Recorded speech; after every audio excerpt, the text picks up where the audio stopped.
You are welcome to Vedic TV, where you get information based on fact. Good day, everyone. Good day, my Nigerian people. Good day to everyone listening to me. I hope everyone is staying strong and staying jiggy. Today's matter arises says Nnamdi Kanu shocks everyone from DSS custody, exposes alleged plots of federal government against him, reveals his next plan details. Ah, okay. The plot of federal government against him. Their whole plot is to make sure he stays in detention, to make sure he's never a free man, to make sure that Biafra never comes out as a country of its own. That is the whole point of doing a lot of corruption and criminal activities with the court that is supposed to uphold the law, with the whole court that is supposed to uphold the law and take care of its people. Anyways, let's get into the content of today to know what exactly Nnamdi Kanu's next plan is and what exactly is going on here. Following his continued detention, Mazi Nnamdi Kanu has dropped a shocking message from DSS custody and revealed when the federal government of Nigeria is plotting against him.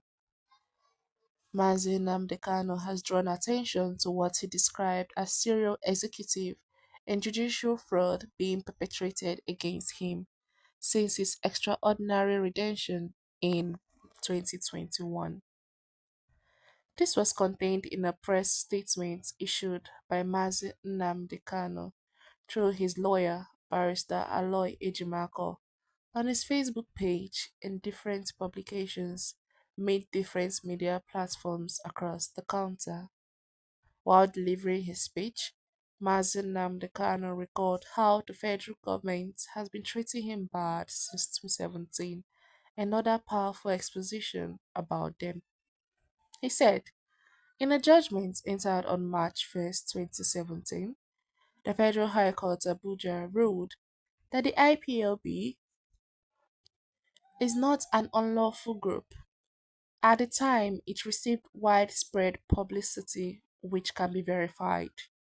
This landmark ruling made by the court before it turned unjust emanated in a criminal proceedings that required proof beyond reasonable doubt, and in which the federal government and my humble self presented our respective cases. Alas, instead of the federal government to go on appeal as the law mandated if they are dissatisfied with the judgment, the former Attorney General Abubakar Malami went behind closed doors with a letter signed by late Abba Kairi and got IPOB proscribed slash tagged a terrorist group in an ex parte proceedings that conducted without notice to me or to the IPOB.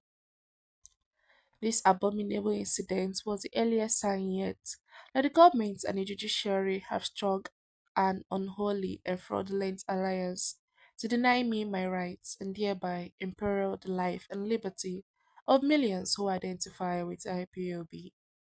On October 26, 2022, a federal high court declared my extraordinary retention and detention as unconstitutional, stating that the manner of arrest and detention of the applicants, Mazi Nnamdi Kanu in Kenya, his continued detention in Abuja, his subjection to physical and mental trauma by the respondents, the inhuman and degrading treatment meted out to the applicants amount to a brazen violation of the applicant's fundamental rights to dignity of his person and threat to life under Section 34 1A of the 1999 Constitution of the Federal Republic of Nigeria as amended. He said, by the forcible abduction and extraordinary rendition of the appellant Mazi Nnamdi Kanu from Kenya to this country on the 27th day of June 2021, in violation of international and state laws, the lower court, or indeed any court in this country, is divested of jurisdiction to entertain charges against the appellant. Despite the clarity of the judgment and its comportment with reason, the federal government refused to release me from detention while it went behind closed doors and connived with three other justices of the of the Court of Appeal, who fraudulently and swiftly sat on appeal over the judgment and practically destroyed it by issuing what they termed a stay of execution. One may then ask, is it not abominable for a court to stay a judgment the government already disobeyed? He said in a plethora of cases, the Supreme Court has held that anybody who disobeys a related court order cannot be given any judicial relief until such order is obeyed. This is a sound reasoning that applies to everybody, but is fraudulently overlooked when it comes to my case. Fast forward to 15th December 2023, when the Supreme Court sent back my case to the Federal High Court for trial. For avoidance of doubt, that was not the only decision the Supreme Court made. It was also decided that my bail should not have been revoked, and it went on to state clearly that the judge exhibited significant and unacceptable bias by revoking my bail. In a sane society, one would expect that when the High Court received my case from the Supreme Court and hankered down for trial, it was also duty bound to restore my bail in line with the pronouncements of the Apex Court. But that did not happen. Why? He asked. Well, your guess is as good as mine, and that is the court connived with the federal government to continue my detention in violation of Section 287 of the Nigerian Constitution.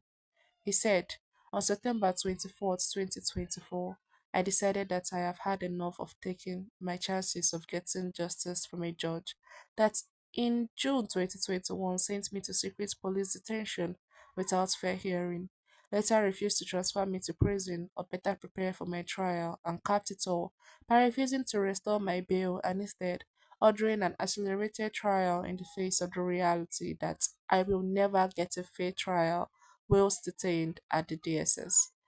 These are the major reasons that compelled me to request recusal of the judge, and having consented to it, she proceeded to make an order removing herself from my case. That order was never challenged on appeal, it remains extant to this day. But instead of the Chief Judge of the Federal High Court to do the lawful thing by assigning my case to another judge, he connived with the federal government to eat crow and send my case to a judge that stands recused by a valid order. To conclude this open letter, let me make it clear that it should in no way be constructed to mean that there are no decent judges in Nigeria that can be trusted to deliver even handed justice in my case. You've heard it all, you've seen it all, and we know how it's going. But let's wait and see how the end is going to be. But for now, we've come to the end of today's content. Do not forget to subscribe and stay tuned to our channel. Thank you.